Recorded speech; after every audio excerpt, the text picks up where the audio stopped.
Eu cumprimento a todos os irmãos com a paz do Senhor. Amém. Os irmãos podem tomar assento, por gentileza. Irmãos, que momentos maravilhosos que nós estamos aqui nessa noite, né? Em comemoração aos 111 anos dessa denominação tão importante nas nossas vidas. É a Igreja Evangélica Assembleia de Deus. Denominação na qual eu conhecia o Senhor Jesus e desde o meu nascimento eu estou aqui nessa mesma congregação. Vou tomar uma aguinha, irmãos. Confesso que eu estou num nervoso muito grande. Isso não é novidade. Que eu sempre falo para os irmãos que é só a misericórdia mesmo do Senhor. Mas o que Ele tem feito na minha vida é tão grandioso que eu não encontro outra situação a não ser falar do amor de Jesus. Esse amor que constrange, que eu não me sinto capaz de estar aqui, mas a misericórdia dele está conosco.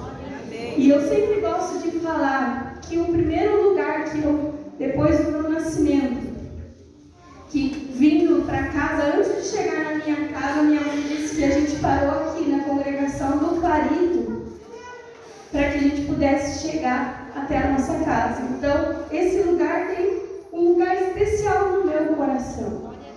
E, irmãos, eu estava pedindo ao Senhor um direcionamento, né? Tenho certeza que teriam testemunhos lindos aqui para cada irmão contar em relação à história da nossa igreja. Então, nesses 111 anos, 29 anos eu faço parte da Assembleia de Deus, desde que eu nasci. E a presença do Senhor é real na minha vida. E eu quero testemunhar daqui um pouquinho dos maiores presentes que eu recebi na vida. E nesses 111 anos, à medida que eu ia buscando um direcionamento de Deus, e buscando com a facilidade da internet, né? A história da igreja que os meninos ilustraram lindamente. Mas o que a gente encontra referente à história, principalmente é que há 111 anos, a Assembleia de Deus, ela é guiada pela Bíblia e pelo Espírito Santo. E é por isso, irmãos, que essa chama arde no nosso coração. Nós não estamos falando de uma modinha que passou ou qualquer teoria. Não, nós estamos falando de uma palavra que transforma. E nessa denominação que nós amamos tanto, há 111 anos, essa palavra é pregada. E muitos de nós fomos alvo dessa palavra e estamos aqui para comemorar esses 111 anos. E como o Tiago falou, a mensagem que é pregada é que Jesus salva, Jesus cura, Jesus batiza com o Espírito Santo. E Ele em breve vai voltar. Irmãos, Jesus já nos salvou, Jesus nos curou. Eu sou testemunha, eu já testemunhei várias vezes de coisas que Jesus me curou. Jesus me batizou com o Espírito Santo. E agora eu aguardo a volta dele para que se cumpra todas as suas promessas. E essa é a nossa esperança, nós assembleianos. Cremos então que Jesus salva, que Ele cura, que Ele batiza com o Espírito Santo e aguardamos a sua volta para nos levar ao céu. E o texto que eu vou ler se encontra no livro de Atos, capítulo 1 e versículo 8. Atos, capítulo 1 e versículo 8. Que diz o seguinte: mas recebereis a virtude do Espírito Santo, que há de vir sobre vós, e ser-me-eis testemunhas, tanto em Jerusalém, como em toda a Judéia e Samaria, e até aos confins da terra. Esse versículo traz uma promessa que Jesus deixou aos seus discípulos, que ele havia ressuscitado.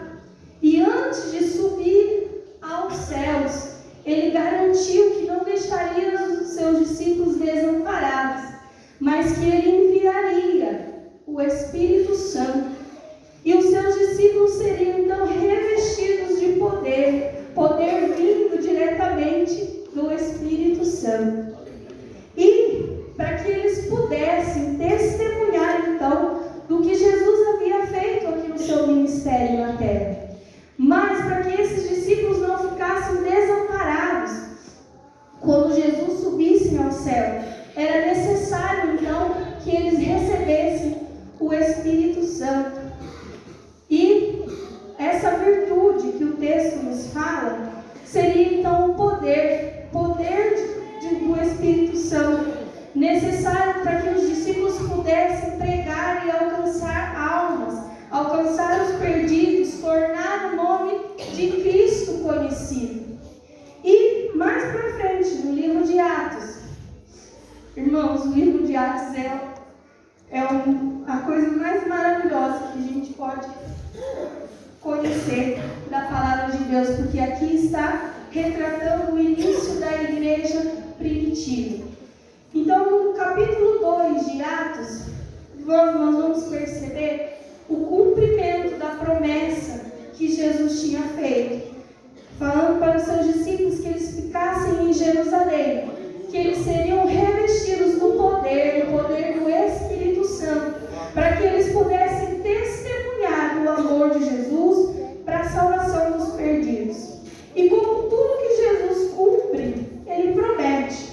No capítulo 2, nós vamos ver a descida do Espírito Santo, que diz o seguinte: cumprindo-se o dia de Pentecostes, estavam todos reunidos no mesmo lugar, e de repente veio do céu um som, como um vento, veemente e impetuoso, e encheu toda a casa em que estavam assentados.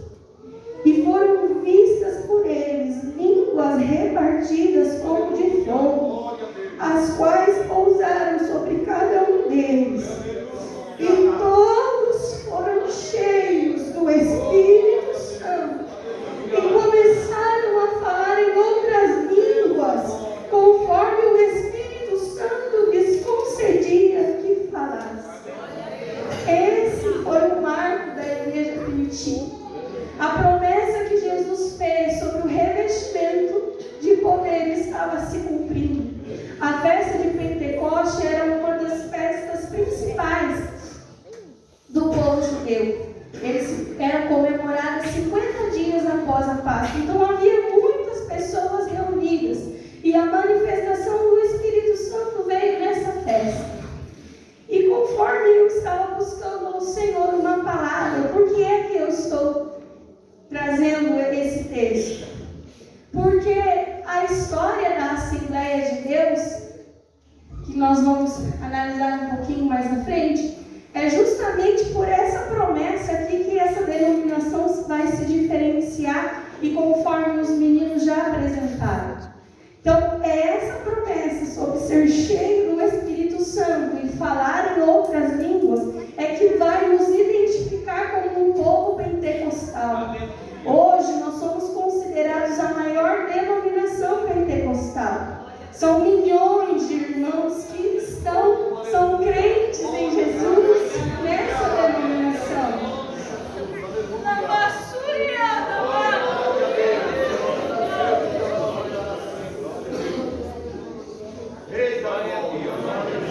Nesse momento, irmãos, que nós estamos aqui nessa congregação, há milhares de irmãos assembleianos reunidos, louvando ao nome do Senhor.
A presença do Espírito Santo era real na minha vida, de uma forma que eu nunca pude experimentar. E se assemelha muito a essa passagem, tanto da descida do Espírito Santo, como desses sinais que acompanham aos que crerem ao Senhor. Então, conforme os meninos apresentaram aqui, Daniel Berg e Gunnar Wing, eles eram suecos, só que eles só se conheceram nos Estados Unidos. E aproximadamente em 1900 havia um reavivamento começando principalmente na América do Norte.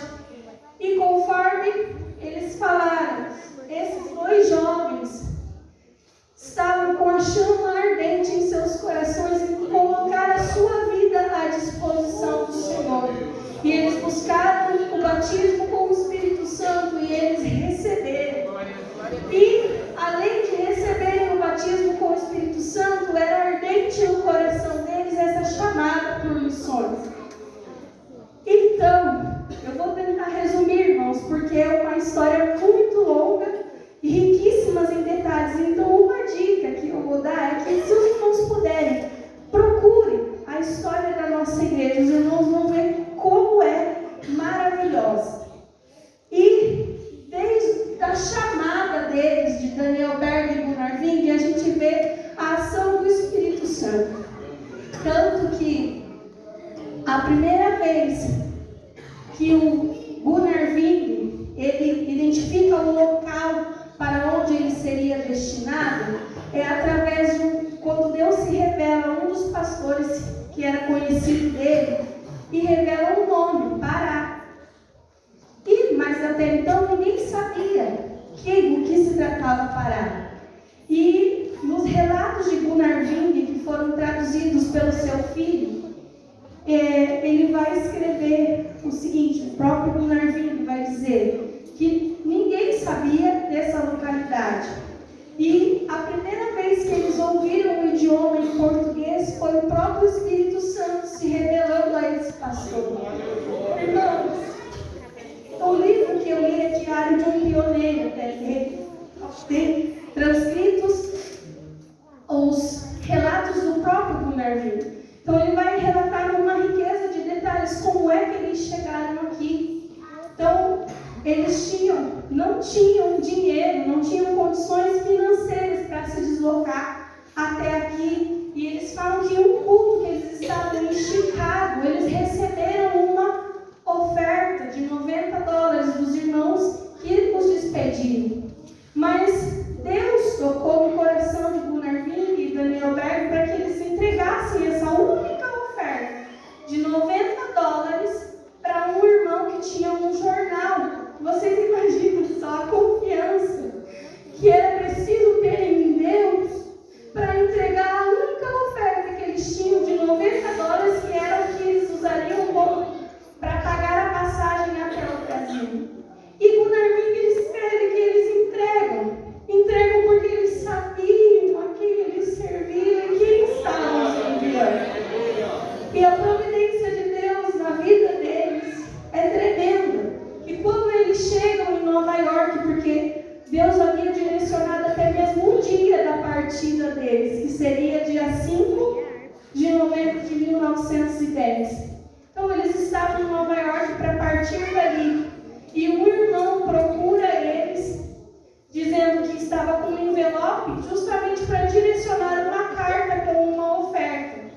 E não encontrando Daniel Berg e Gunnar Wing, não seria nem necessário enviar a carta. Ele entregou a oferta em mãos dos missionários. Então eles mais uma vez puderam entender que a confirmação do chamado que eles tinham. E em terras brasileiras, como os meninos comentaram, a dificuldade do idioma, ninguém aqui os recebeu. Então eles foram se virando sozinhos, né? Os relatos do Gunnar Wing vão deixar registrado que eles chegaram no Pará, sentaram-se em um banquinho que é famoso lá, os irmãos que moram no Pará, e quem teve a oportunidade de visitar, eu não tive ainda, quem sabe um dia, mas eles têm lá um monumento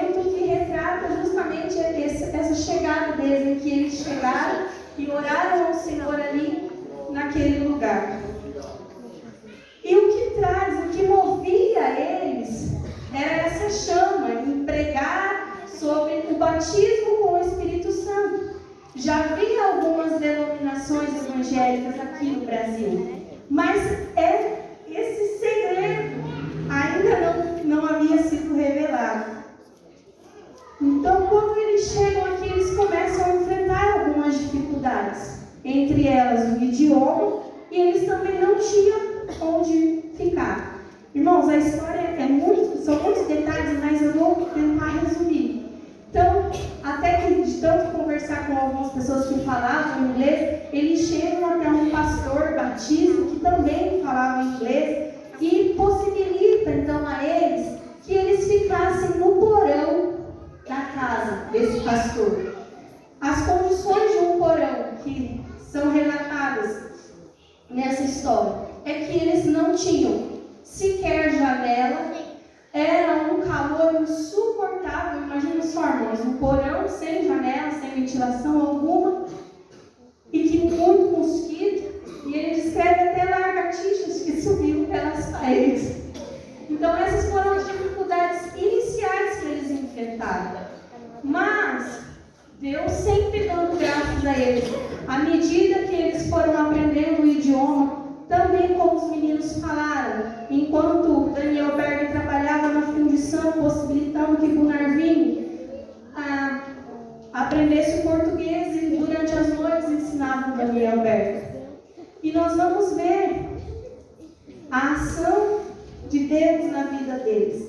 E esse diário, ele vai relatando que os irmãos batistas acreditavam que eles, aprendendo português, eles seriam então pastores dessa denominação. Mas eles vieram aqui com a chama ardente do Espírito Santo, que era uma palavra que não era conhecida e não era muito aceita por alguns. E à medida que eles iam aprendendo o português, eles começaram a falar então do Espírito Santo, desse revestimento de poder. E algumas pessoas se tornaram, então, acreditaram nessa promessa também. E é onde que causa, então, a exclusão de 18 irmãos da denominação que eles faziam parte. Mas eles foram excluídos daquela denominação, mas iniciava ali, então, a nossa Assembleia de Deus, a nossa denominação da qual nós fazemos parte. E os irmãos vão relatar o seguinte, que eles estavam sem um local para congregar. Então eles se reuniam nas casas dos próprios irmãos que haviam sido excluídos, mas que estavam buscando por esse revestimento de poder. E a história vai nos relatar o seguinte, que uma das irmãs que acreditavam nessa promessa, ela tinha uma doença incurável nos lábios. E Gunarvin prega para ela, se ela cria que Jesus poderia curar, e ela creu. E Jesus a curou dessa enfermidade. E mais do que essa cura que essa irmã recebeu, ela começou a buscar o batismo com o Espírito Santo. E a irmã Celina Albuquerque foi a primeira irmã no solo brasileiro a receber o batismo com o Espírito Santo. E os cultos começaram a ser na casa da irmã Celina. Irmãos, e à medida com que eles vão pregando a palavra, falando que Jesus salva, Jesus batizava com o Espírito Santo, falando o real evangelho, as pessoas, claro que eu vou resumir porque são muitos detalhes, a perseguição veio, só que nada do que aconteceu impediu aqueles dois homens de transmitir a palavra do Senhor, levando a transformação necessária para as vidas dos perdidos. E conforme esse diário vai relatar, eles encontraram muitas dificuldades. Eles não não podiam fazer os batismos, as pessoas foram aceitando Jesus e havia necessidade de fazer batismo nas águas. Então eles faziam durante a noite, escondido, porque o que estava acontecendo não era bem visto pela população. E em um dos relatos eles vão dizer que enquanto eles batizavam as pessoas, vieram muitas pessoas ameaçando eles de morte e falavam: matem o missionário. E um dos relatos foi que a Marcelina Albuquerque entrou na frente de um dos homens que queria a morte de Gunnar, impedindo que ele fosse morto. Além disso, irmãos, eu vou só extrair alguns fatos mais relevantes. Houve uma localidade em que os irmãos estavam tão contentes com aquela palavra que estava sendo transmitida e receberam, o batismo com o Espírito Santo. E eles estavam cantando em uma localidade. E aí, aquele louvor, aquela oração, aquela manifestação ali incomodou. E eles foram levados à prisão. E quando eles foram levados à prisão,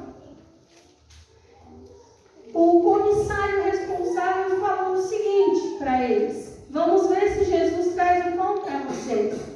Só que aqueles irmãos movidos pelo Espírito Santo dentro da prisão começaram a louvar o Senhor. E disse que aquele louvor, aquele barulho pentecostal foi tão incômodo que as pessoas de fora pararam para escutar. E um dos soldados, que não havia escutado o que o comissário falou, trouxe pão para alimentar os irmãos que já estavam presos. Então, mais uma vez, nós vemos o cuidado do Senhor com os seus servos. Outro fato que me chamou a atenção é que Daniel Berg, como os meninos falaram, parte do dinheiro que eles arrecadavam, eles compravam Novos Testamentos e folhetos para distribuição. Daniel Berg estava em uma localidade entregando esses folhetos, evangelizando, levando a mensagem de Jesus salva, de Jesus cura, de Jesus batiza com o Espírito Santo. E levantaram algumas pessoas contra ele, prepararam uma tocaia e ficaram aguardando, sabiam o trajeto que ele ia fazer. Mas mais uma vez, direcionado pelo Espírito Santo, naquele dia Daniel Berg muda o caminho. E aqueles homens nada puderam fazer contra a vida de Daniel Berg. E essa mensagem que aqueles dois homens começaram em 1911 chegou até nós. E conforme o versículo que eu li, os discípulos deveriam iniciar a evangelização do mundo em Jerusalém, Judéia e Samaria e até os confins da terra. Esses confins da terra não incluía ainda o Brasil, porque nem existia como nação. Mas certo é que essa mensagem foi testemunhada tantas vezes até chegar em nós aqui no Brasil, na cidade de Cascavel, no bairro Clarim. E a nossa missão é também ser testemunha de Jesus. E conforme eu falei para os irmãos, eu vou acelerar aqui. A promessa que Jesus fez para os discípulos é a mesma que Daniel Berg trouxe para o Brasil, que fundou a nossa denominação. Mas é a promessa do batismo do Espírito Santo, ela é atual. Conforme eu disse para os irmãos, eu nasci na igreja, mas me faltava algo. Faltava falar em línguas. E a promessa é atual em 2022. Porque o mês passado, quando eu recebi a oportunidade para ministrar em uma outra igreja, em outro bairro, com muito medo, mais uma vez. Mas ali naquele lugar Deus trabalhou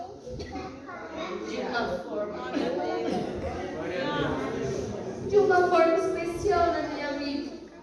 Os irmãos deram um tema para o culto que era em meio à multidão. Ele olhou para mim e eu ministrei a palavra que falava sobre a insistência do cego em clamar. E eu vinha buscando